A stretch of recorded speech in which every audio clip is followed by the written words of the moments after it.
Hello and welcome everyone, Andy Bryan here from The Soul Pathway, and today I have a pleasure and privilege to interview Casca Graham about spirituality, mental health and really connecting with who we are.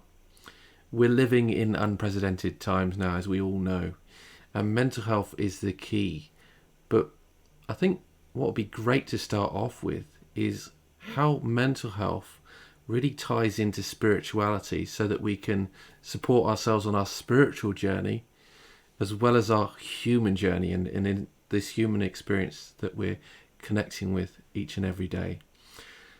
Before we jump into the interview though, I wanted to introduce Casca. I've known Casca for a long time. She supports people with mental health and well-being with regards to spirituality, and in fact she calls herself Mindfulness for mental health. So welcome, Casca. Tell me a bit more about yourself, who you are and what you do before you get started. Hello, Andy. So lovely to be here with you today, and thank you so much for inviting me on. We did an interview together about 1.5 years ago, and here we are. And I think about what's taken place in the last 1.5 years, and it's absolutely huge. And this interview probably couldn't have come at a better time. Everything happens exactly as it's meant to be, and it really is an honor and a pleasure to share with you, the knowledge that I've gained over the years working with spirituality and mental health. I have been completely connected to my spirituality right from as far back as I can remember, as a child, and as a teenager and well into my 20s. I battled mental health, seeing, always kind of being told that they were very separate, that my mental health was separate to who I was. And through my own journey and through deep study, I now know that it's all one. Okay, so our mental, physical and spiritual health, it's all connected. And the way that I can describe that is to begin by talking about our emotional body, also known as our energy being, our aura. Okay, so the eternal aspect of ourselves. Okay, this beautiful being is the first point of contact for absolutely everything we experience, be that joy, grief, happiness, sadness. So every emotion that we feel goes to the emotional body as the first point of contact. Not every emotion, every experience that we go through. Okay. What happens with this emotional body, okay, is it then manifests itself either into mental or physical. And we know, based on just looking at stress alone, how stress affects both mental and physical. All right, and we can then see how it is all connected. And so there's a very, very fine line when people turn around and they say, oh, I'm suffering with my mental health at the moment. Well, let's go to the origin, okay? The origin of where that stems from. It stems from the emotional body, which is our energy being, which is our eternal body. So the work that I do is I support people in clearing the emotional body. Because by clearing the emotional attachments, we are then dealing with the core of the issue. And it's a huge topic. It's a huge topic, and I probably make it sound easy. It's not, because it's a lot of work that people need to do to clear. But we start by clearing the emotional body. So that's where it meets. Definitely, I love it, and that's so very much true. And I speak about the shadow a lot, and I think the shadow relates to that as well. And the shadow is all, in many ways, it's about connecting with that emotional body anyway, isn't it? But we look at spirituality and we look at mental health. How does that spirituality really tie in, and how do we redefine what mental health is so that we can look at it in a different way? Because often when we look at mental health, we think, people think they've got mental health problems, You think there's something wrong with them. There's nothing truly wrong with them. But it's truly, for me, it's about understanding themselves. But how would you define the difference between mental health and spirituality? And I know you've spoken about them, all connecting, all becoming one. It's all a part of the same whole in many ways. But how do we begin to redefine that? That's what I'm interested in exploring.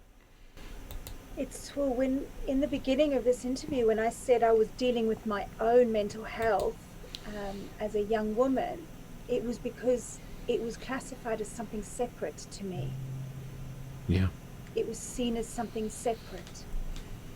And as I've worked through it, it's not. It's not. It is, and it's connected to my entire being. Okay, so if we are suffering with our thoughts, or we're suffering with what's going on in our mental body, more than likely we will find that it is completely connected to the physical as well.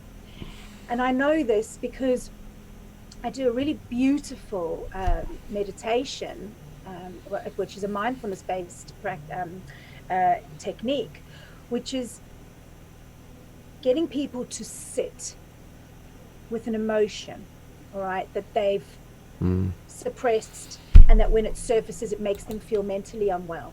Okay. Yeah. So this then completely transforms it and says, right, instead of you suppressing it, the only way we're going to be able to manage it is by inviting it in,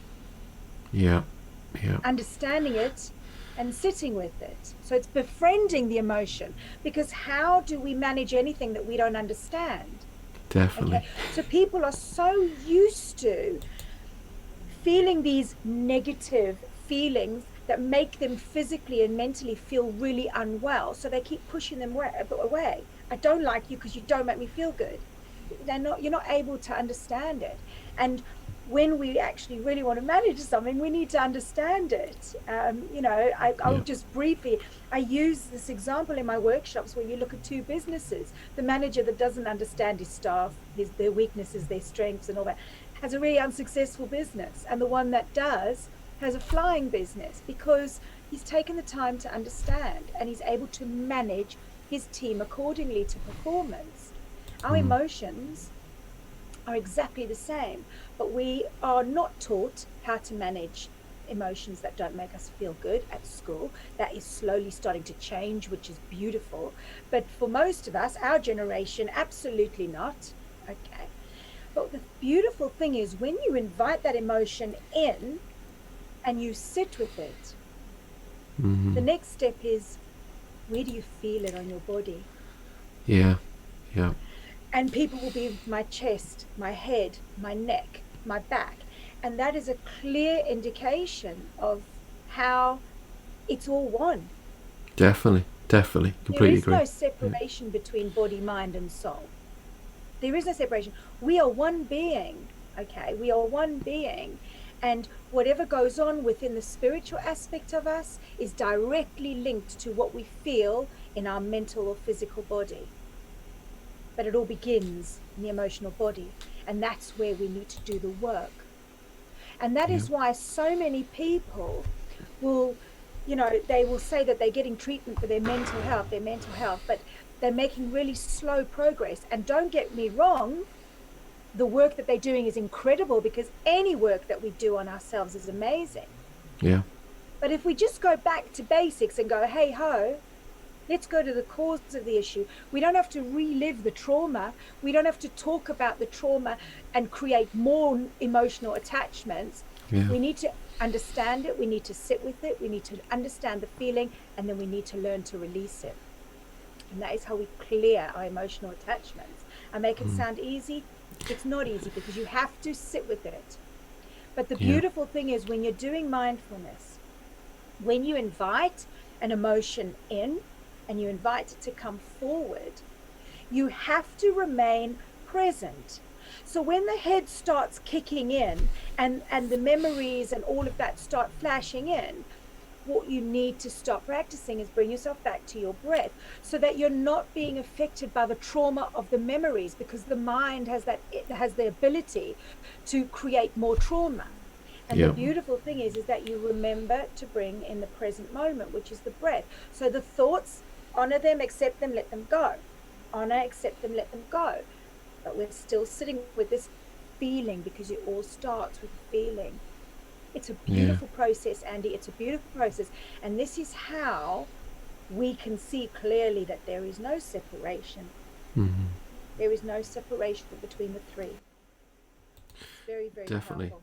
Well, I do much of a similar process with my clients, you know.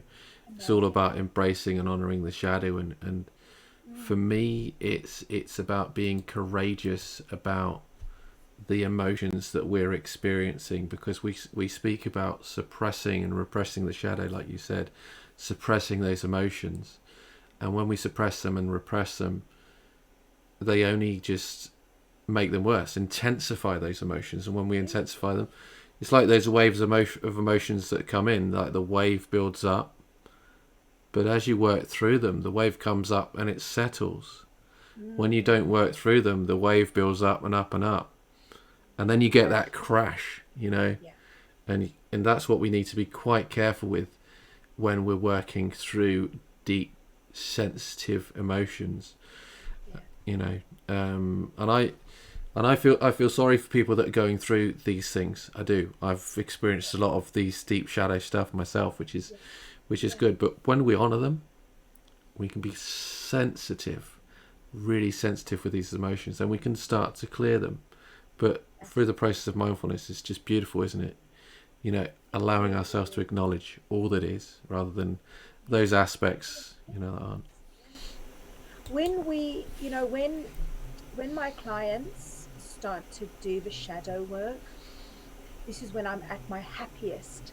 This is when I'm standing in my power as a facilitator, okay? Because I'm like, yes, let's do this.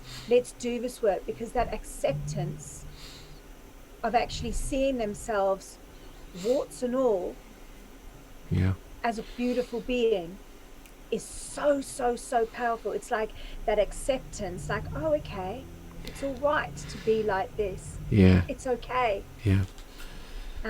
And that in itself is the healing process. It's to see the beauty in who they are, warts and all, because we can't not have our shadows.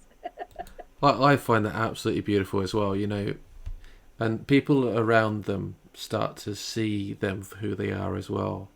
You know, there's that, you know, we go through stuff on a daily basis anyway. Things will always come into and out of our lives.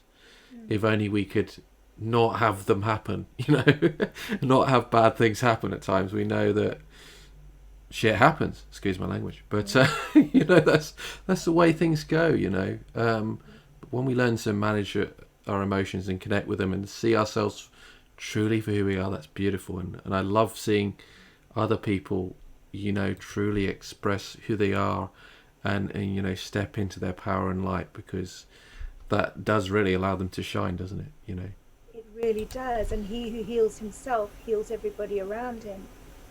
And this is a really powerful message. You know, funnily enough, that came through to me yesterday. I got some inspiration from a very beautiful friend of mine, and I had this image in my head of you know, when somebody decides to do this work and face the shadow and fill themselves with light, so their outer world starts reflecting that, and because we're all one, the people that are in their outer world, they then start to feel that light, and they then start to heal themselves, and you get this beautiful process of actually just shining this light all through the fact that you've gone into the shadow. And if you visualize that, that is how you can see that light kind of shining across the whole world, you know, raising the vibration of the whole planet. And it is that big, and it goes to show that every single one of us has our little part to play in self-healing, because he who heals himself heals the whole world. And but you've got to do the shadow work. You've got to do the shadow work. And it's so beautiful. It's such a, I get so excited about this work, because when people come forward and they're like, I'm ready to do this, I'm like, you don't understand that you making this step for yourself is changing the world. It's not just about you, it's changing the world. Yeah, and again, that's just beautiful, isn't it? When they step into this and say, I'm ready to do this now. And I say, you're ready to see and meet yourself. And that is incredible. That's just incredible, And they start to beam, they start to shift, and so many incredible things start to change. I had a question for you, though. So, how do people begin this process? We all know, we've both said that we speak about it as if it's something quite easy. But we know that it's just not that easy, is it? It's challenging. But where do they start? It's not easy. But the first step is wanting to do it. The first step is actually wanting to shift. Yeah. And the next step is learning how to be present. Yeah. And I really do, I stand by that, because in every single type of work that I do, the present is the most important aspect. Because what we find is that most of what we are experiencing, and the trauma that we are going through, is because we are either stuck in the past or stuck in the future. And the people that come to me that are stuck in the past have usually had traumatic events take place, and they're depressing the past. This is leading to post-traumatic stress syndrome, to depression and all of that, Then the next one is the people that are living in fear, because of stuff that's already happened. Then they're scared about what's going to happen. And this is promoting that fear, that anxiety. Those two spaces are no good to anyone. They're no good to anyone, because the past can never be changed, the future doesn't even exist. And what we see when we again take this and we look at it collectively, look at the fear that is instilled in us right from when we're children. In every aspect, there is so much fear instilled in us, creating this space where we're conditioned to be stuck in the future. Worry, what's going to happen? Am I doing this? But actually, in the middle, the beautiful middle, is where the magic happens. Because here's the thing, Andy. The past and the future, although traumatic and scary, it's not even about that. It's because we can't control it. So actually these feelings, these overwhelming emotions, are based on lack of control. Oh, definitely. At the present, we are in full control when we are present. And hey ho, there's no fear in the present moment. And that's it. This space is where the magic happens. So for me, the first step is like, I'm ready to do this work. The second step is, I'm going to learn to be present. And how do we do that? With our magnificent breath, which is so underrated. It's so underrated. When I first have people coming to me, I'm like, when last did you focus on your breath? And they're like, can't remember. The breath not only is this life force, it also releases so much like toxic waste from our body. And when used correctly, because most of us are not even using full lung capacity, because we haven't been taught to breathe properly, because once we kind of 2, 3, 4 years old, we get conditioned to be stuck into our minds, and that beautiful being present moment's gone, and we don't even breathe anymore. So, but once we start learning to breathe more properly, we're like, this is a tool. It's a life force. It's a life-giving tool, so that I can clean my body, clean my mind, clear my soul, be in the magic. Definitely. Magnificent. The breath. Thank you. Love it. And that is the next step, Yeah. So, Oh, I mean, I could keep going on. I'll give my whole practice away then.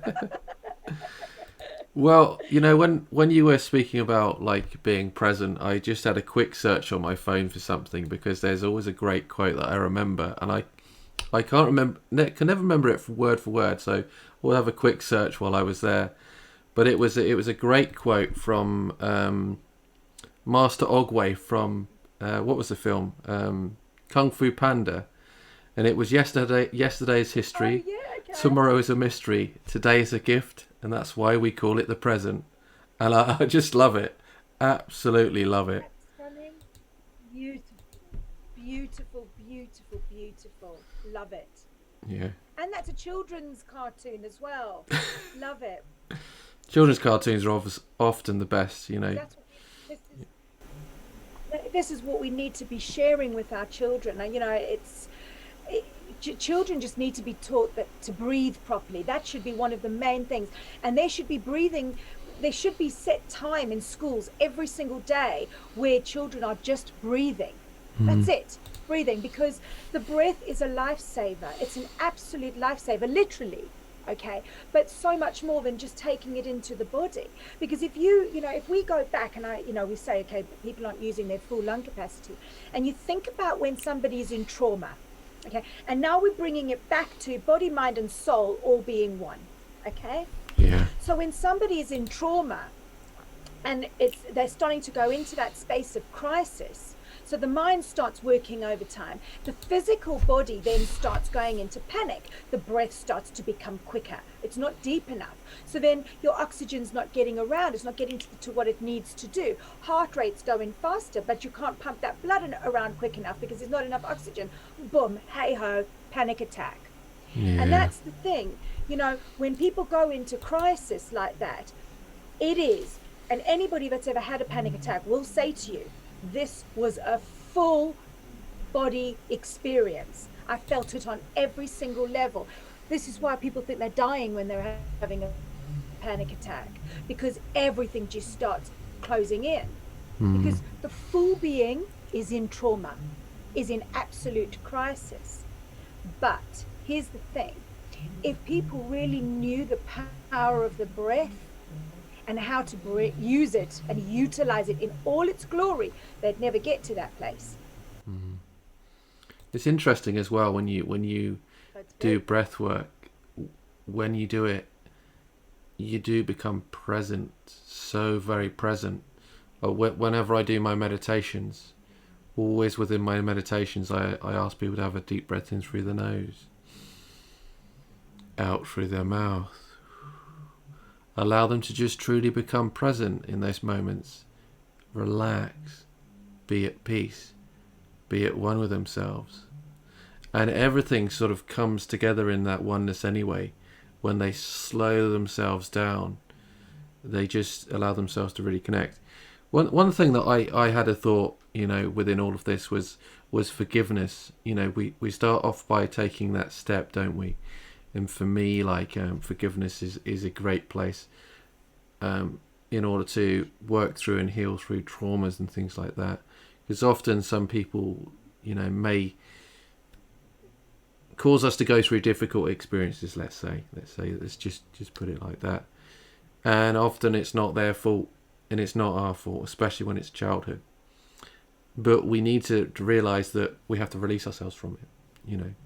So one thing I've always loved is Ho'oponopono, yeah, love it. And I use that in my workshops. It's so relevant, Andy. It really, really is. Yeah. Because I think when you go into that space and you actually set yourself free, because you realize that what a prisoner you are through not forgiving, okay? And when you put yourself in that space, you then re-evaluate the entire situation, because you start to see what we've gone through as lessons in life, okay? Yeah. And without taking it too far and having a bit of a shock factor, when we move into that space and we replace it with gratitude, thank you. Thank you for the lesson. Thank you for the growth. Thank you for the experience. Thank you for me allowing myself to honor myself and set myself free. Definitely. It's like, oh my God, all of a sudden you're feeling grateful for something that's caused you trauma for 20 years. Yeah. And that is liberating. And that raises the vibration to such a high place that in itself is just like, boom, up you go, because you're not heavy anymore. You've replaced something so traumatic with absolute 100% love and light. And I love that release from. I love that release from Ho'oponopono. You know, I'm sorry. Please forgive me. Thank you. I love you. And just really connecting with it. It brings up that emotions. The emotions stir within because it's essential that you connect with the emotion and what is coming up in the process of Ho'oponopono. I got there in the end. But yeah, it's beautiful and it's releasing and it's challenging at the same time. But that small little process is quite remarkable, really, isn't it? So. The I love you is powerful. When I've got my own forgiveness meditation, okay, and when I've done work with clients, I sometimes say, right, I want you to go and practice this if you feel you can, and they'll always say, oof, first one I really struggled, and I'm like, you need to persevere with this, because when you think about it, we more than often have carried that resentment and that toxic energy that's become a physical and mental kind of thing for so long, and then all of a sudden you're like, I love you. Yeah, it's powerful. It's so powerful, but you've got to put the work in, and you do have to do it. Like, it doesn't just happen at the first time. And I always say to everybody, when you do forgiveness, do it like on a timeline almost. Don't start with the most tragic person first. Yeah. Start with things that are not so intense, so that you start to build up your resilience. Because here's the thing, resilience is a key ingredient when we do this work. Because the more we do it, and the more we realize, because, you know, they call it cleaning in Ho'oponopono, they call it cleaning, okay? And it's like, the more we do this work, the more we start to clean, and the more we clean, the more resilient we become, because we're building up this amazing resilience. And then what ends up happening is, down the line, somebody will do something that normally we would be really triggered by or really hurt by, and we're like, oh. Thank you. Yeah. So that resilience, so there's, you know, it's a double whammy. It really is a double whammy. And you know, Andy, when you have those moments where you are not triggered or hurt by something that potentially would have caused you so much trauma, it is such a beautiful feeling. You can then, it's like looking in the mirror and going, I've done this work and I've done really well. Yeah. And I love myself for it. I love who I am. I love who I've become, because I can now recognize the distance traveled once I made that initial decision to do this work. And it's a form of self-love. I think forgiveness is interesting though, isn't it? You know, because, you know, people think, you know, who are we forgiving? Are we forgiving those people that have caused us the most deepest of harm, you know, and hurt? And I say, not specifically. You are forgiving yourself. You're loving yourself, you know. And when you forgive yourself and you let go from all of this stuff, then you can release. But it's all about yourself, and not from a, you know, I'm more important than anybody else perspective, but from a place of, like, it's okay for me to be seen, it's okay for me to be loved, and it's okay for me to release some of these difficult and challenging emotions that I may have held on for a lifetime, you could say. Yeah.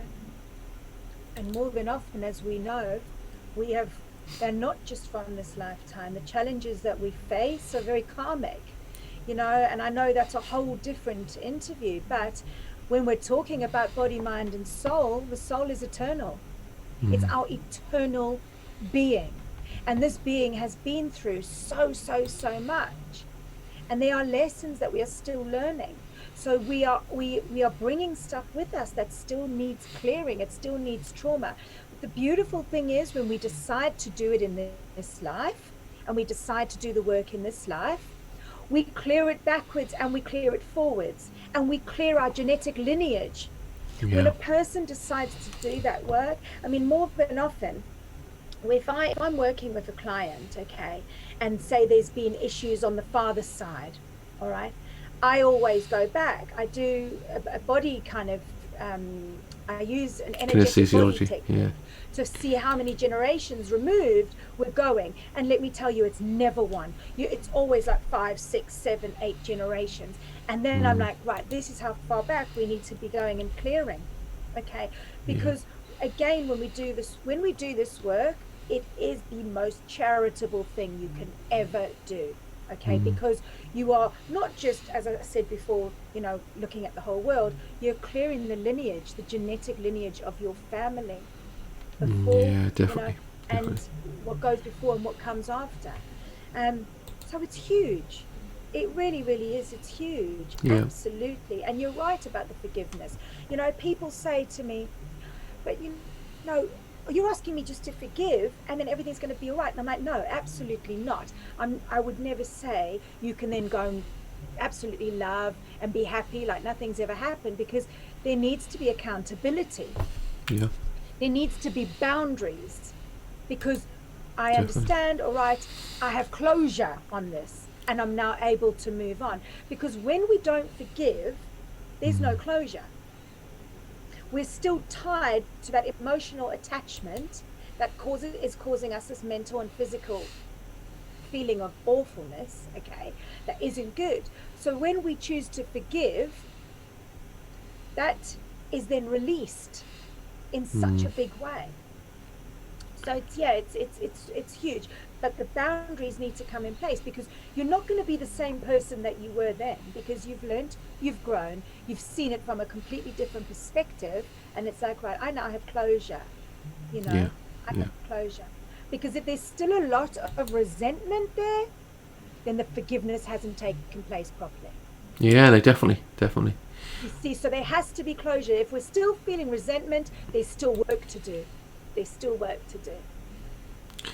And I don't want to delve into this too much, because we're obviously coming towards the end of the interview, and we said we'd have a little bit of a demonstration at the end, so I'm looking forward to exploring that in a minute. But in terms of boundaries, for me, boundaries are important. Boundaries are essential, because it's honouring and loving yourself in a way that you've got to realise the importance of saying what is acceptable for you in your life and that which isn't. And when you can put those boundaries into place in the right way, in a loving way for you, then it doesn't matter where you move forward. But it's essential for you to move forward with grace as well within yourself. There's no need to battle. There's no need to fight. Just allow yourself to walk away with love and forgiveness in your heart as well. But forgiveness for yourself, isn't it? Yeah, absolutely. I love that. And I love the fact that you brought the word grace into it. What a beautiful word. I think that can be challenging at times, though, can't it? When we think about doing things with grace, when we've been through some really traumatic and deep stuff that's gotten to the core of our being, how do we handle things with grace? And for me, walking away and choosing not to battle is choosing that graceful approach, really. Absolutely, I love it. So now let's dive on to a nice little demonstration of releasing some, let's say negative energies, or working with mental health to support us with our spiritual health and well-being. So I'll hand it over to you, because we'll have a little play here, can't we? So. Yeah, absolutely amazing. And so what the demonstration I'm going to do today is we're going to, there's going to be 3 steps to bring us into the beautiful present moment, okay? And these 3 steps can be used anytime, space or place, all right? You don't have to be sitting in a quiet place to do this. This is to support you any time, space, or place.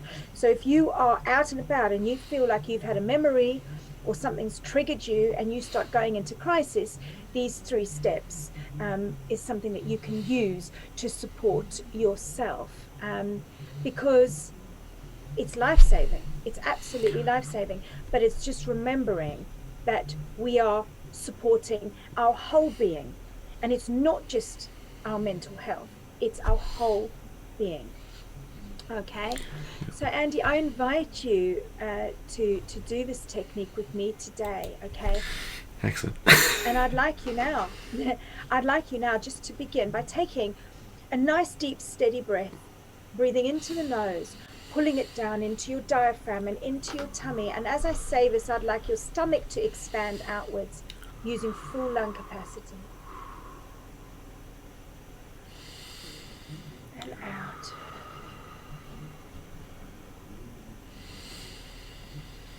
Take another really nice deep breath in through the nose, pulling it down into the diaphragm and into your stomach. And out. And just begin to breathe as you normally breathe now. You're not trying to change your breath in any way. Just be aware of your breath, feeling it going in and out.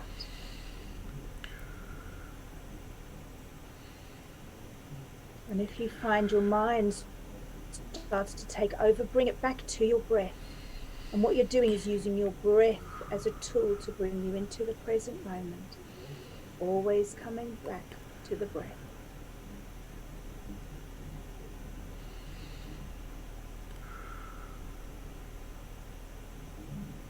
Take your awareness down to the ground now. And either feel the ground through your feet or through your seated base. Just connect to the ground.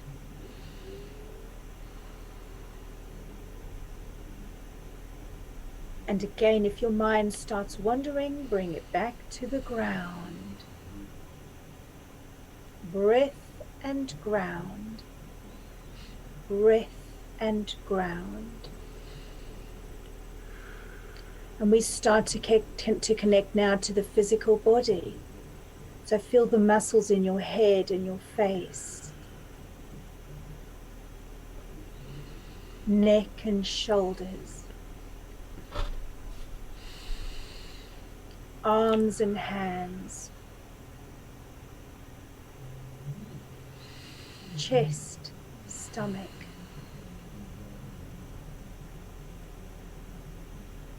your back, your hips and seated base, legs and feet. Connecting now to the density of your whole body. Breath, ground, body. Breath, ground, body.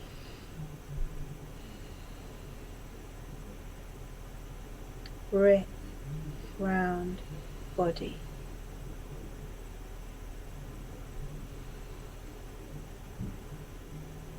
And when you're ready, gently bring yourself back and open your eyes.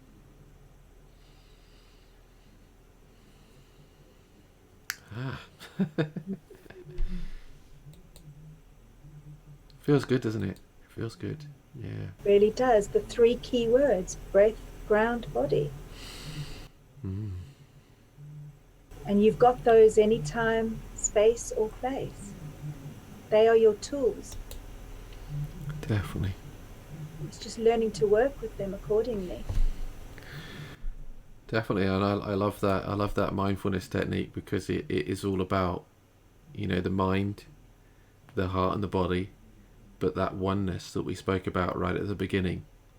The integration of that mental health, the watch we see, to that spiritual health, and really bringing that sense of wholeness together and being present and allowing that gift to come through, like Master Ogway from Kung Fu Panda, so Fantastic.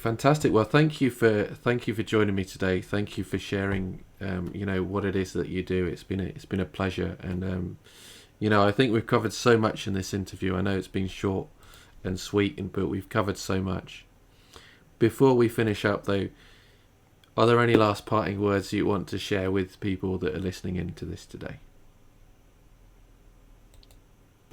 Well, I just would like to say thank you again for having me today. It's been a real blessing to spend an hour with you. And thank you for all the work that you do, Andy. Keep shining your light in a massive way, because I feel you and you're doing really well. I would like to just say to everybody, however cliche this may sound, there's no right or wrong way to feel, okay? And the only expectations that we have are our own expectations. It's okay not to be okay. It really, really is. Don't try and push it away. Learn to sit with it and understand what it is, because you may learn something about yourself and your life that you had no idea about. And if you decide that it's time to do this work, then find somebody and take the step to do the work with them. But nobody is going to wave a magic wand. You have to be ready to do this work. The work that we as healers or light workers or coaches, whatever you want to call, we are facilitators. We can't do the magic, but you can. And it's important to know that you've got to be ready to do this work. And good luck, and I send so much love and light to every single one of you. Stay grounded, focus on your breath, connect to the body. Okay. And thank you again. One last thing. Where can people find out more about yourself and your work? Right, okay, so my personal website is actually under renovation at the moment, so that should be it should be finished by the end of the week. But my Facebook profile, which is Casca Jolene Graham, I have a lot of activity going on there. I have a Facebook group as well, which is Mindfulness for Mental Health. And every single week I do free workshops on a Wednesday night from 7 till 8.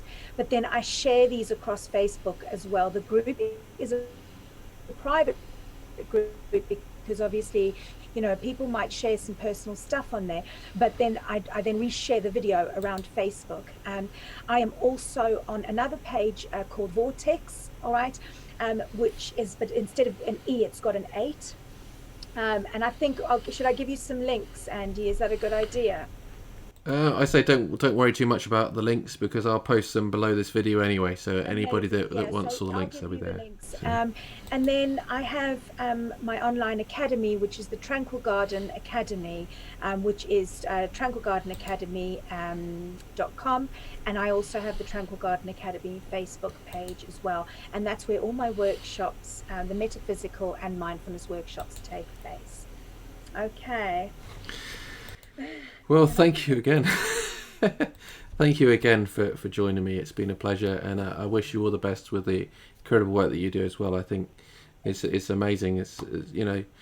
And thank you all for tuning in as well. Much love to you all on this spiritual journey and soul pathway as you awaken to who you are and you connect with your beautiful and amazing gifts. We each have a journey in this life that we have to connect with, and the journey is all about connecting with our soul and loving ourselves. So thank you all for tuning in. Please, feel free to tune in next week as well, because I'll be posting a new interview each and every week. But with that, I will say thank you all for tuning in. And with that, I will say bye for now.